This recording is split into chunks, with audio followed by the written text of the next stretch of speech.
डाकबंगला से स्टेशन की ओर जीपीओ और आर ब्लॉक दोनों जगहों से और गोरिया टोली की तरफ से कोई भी वाहन स्टेशन की ओर हनुमान मंदिर की ओर नहीं जाएंगे।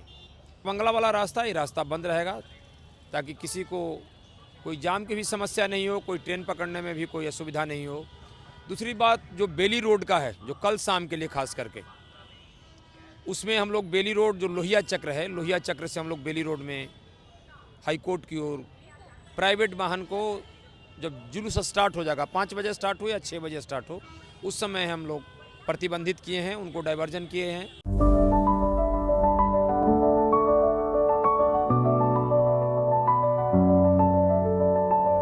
Goal the result factory. नमस्कार, आप न्यूज फाउंडेशन देख रहे हैं। मैं हूं आपके साथ वंदना।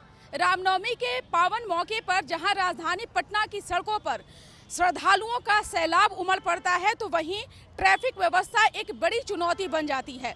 इसी क्रम में हमारे साथ बात करने के लिए हैं ट्रैफिक डीएसपी अनिल कुमार, जिनसे सीधा बात करते हैं कि रामनवमी को लेकर के ट्रैफिक व्यवस्था किस तरह से सुदृढ़ बनाई जाने की जो है वो तैयारी की गई है।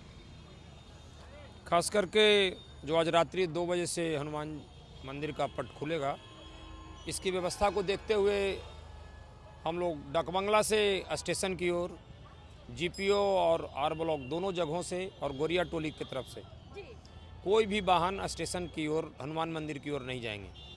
इनके लिए जिनको ट्रेन पकड़ने की आवश्यकता है वो करवीगहिया के रास्ते का प्रयोग कर सकते हैं, उनको कोई दिक्कत नहीं होगी। जो आर ब्लॉक जीपीओ ऊपर के रास्ते से, चाहे जो इस्कॉन मंदिर के रास्ते से जीपीओ ऊपर जाकर उधर के रास्ते से भी प्रयोग कर सकते हैं। लेकिन डाकबंगला वाला रास्ता ये रास्ता बंद रहेगा ताकि किसी को कोई जाम की भी समस्या नहीं हो, कोई ट्रेन पकड़ने में भी कोई असुविधा नहीं हो। दूसरी बात जो बेली रोड का है, जो कल शाम के लिए खास करके उसमें हम लोग बेली रोड जो लोहिया चक्र है, लोहिया चक्र से हम लोग बेली रोड में हाई कोर्ट की ओर प्राइवेट वाहन को जब जुलूस स्टार्ट हो जाएगा, 5 बजे स्टार्ट हो या 6 बजे स्टार्ट हो, उस समय हम लोग प्रतिबंधित किए हैं, उनको डाइवर्जन किए हैं। वो वाहन चाहे गांधी मैदान आना हो, चाहे करवीगहिया जाना हो, चाहे अन्यत्र कहीं भी जाना हो, उनके लिए लोहिया चक्र के रास्ते से जीपीओ के आर ब्लॉक के नीचे से, और चाहे इधर फिर बोरी रोड चौराहा राजापुर पुल के माध्यम से गांधी मैदान होते हुए कहीं भी जा सकते हैं, उनको कोई कठिनाई नहीं होगी। इसलिए आप अपने माध्यम से सभी को आगाह कर दीजिए कि जो बेली रोड का रास्ता होगा खास करके शाम में, और जो आज रात्रि से जो व्यवस्था की गई है मंदिर के दर्शन के लिए, उनको डाइवर्जन प्लान दिया गया है ताकि कोई वाहन ले जाकर अनावश्यक जाम में नहीं फंसे। एम्बुलेंस हो कोई भी डाकबंगला से जाने से रोक नहीं रहेगी। अलग से कोई वाहन नहीं आएंगे, कोई मरीज रहेंगे, चाहे उस तरह की कोई श्रद्धालु कोई बीमार पड़ते हैं, उनके लिए अलग से एम्बुलेंस की व्यवस्था की गई है। उस रास्ते में दूसरे एम्बुलेंस के आने जाने पर प्रतिबंधित किया गया है।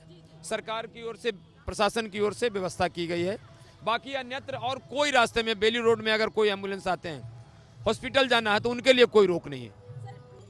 उसके लिए हमारे वरीय पुलिस अधीक्षक महोदय की तरफ से अलग अलग ग्रुप में बल की प्रतिनियुक्ति की गई है ताकि दबाव को कम किया जा सके।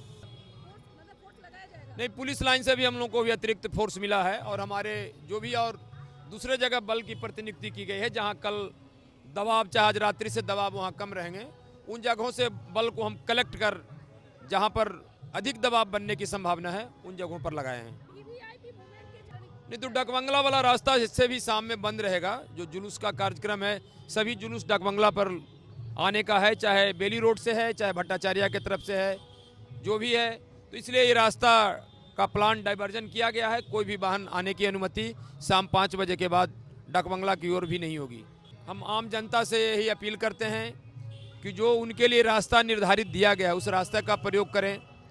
जो वर्जित किया गया है, जहां पर भीड़ की संभावना है, श्रद्धालु अधिक आते हैं, उन जगहों पर हम लोग वाहनों को आने जाने की अनुमति नहीं दिए हैं।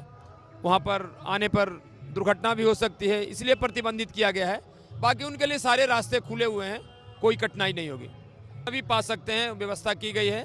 हमारे ICCC में भी लोग बैठे रहेंगे, वहाँ से भी संपर्क करने पर ट्रैफिक कंट्रोल है, वहाँ से भी जानकारी ले सकते हैं। आम जनता को इसीलिए हम लोग प्लान बनाए हैं कि जो इनकम टैक्स लोग आकर कभी कभी जाम में फंस जाते थे, उन सारे लोगों के लिए अलग से हम लोग व्यवस्था किए हैं। उनको स्टेशन जाने का होता था, चाहे गांधी मैदान की ओर जाने का होता था, उनके लिए अलग से प्लान किए हैं कि बोरी रोड चौराहा राजापुर पुल होकर चले जाएं। जिनको स्टेशन जाना है करवीगैया, सीधे वहीं से हाई कोर्ट के पीछे वाले रास्ते से सीधे चले जाएंगे, तो उनको फिर कोई कठिनाई नहीं होगी। हम लोग यही व्यवस्था, अच्छी व्यवस्था, पिछले साल से भी अच्छी व्यवस्था की है। बाकी आम पब्लिक से भी क्या आप अनुरोध करेंगे? आम पब्लिक से भी अनुरोध करेंगे कि कल जो हनुमान मंदिर जो भी दर्शन करने आएंगे, जो श्रद्धा पूर्वक आएंगे, अपने वाहन को जो पार्किंग स्थल हम लोग दिए हैं, बुद्धा स्मृति पार्क दिए हैं और मल्टी मॉडल हब है, मल्टी मॉडल हब जो कार के लिए पार्किंग की व्यवस्था की गई है, और बुद्धा स्मृति में जो पार्किंग स्थल है, जो आज टेम्पू चल रहे हैं, टेम्पू का वहाँ से परिचालन कल नहीं होगा। वहाँ पर कोई भी श्रद्धालु आकर मोटरसाइकिल लगाकर अपना और दर्शन करने के लिए जा सकते हैं।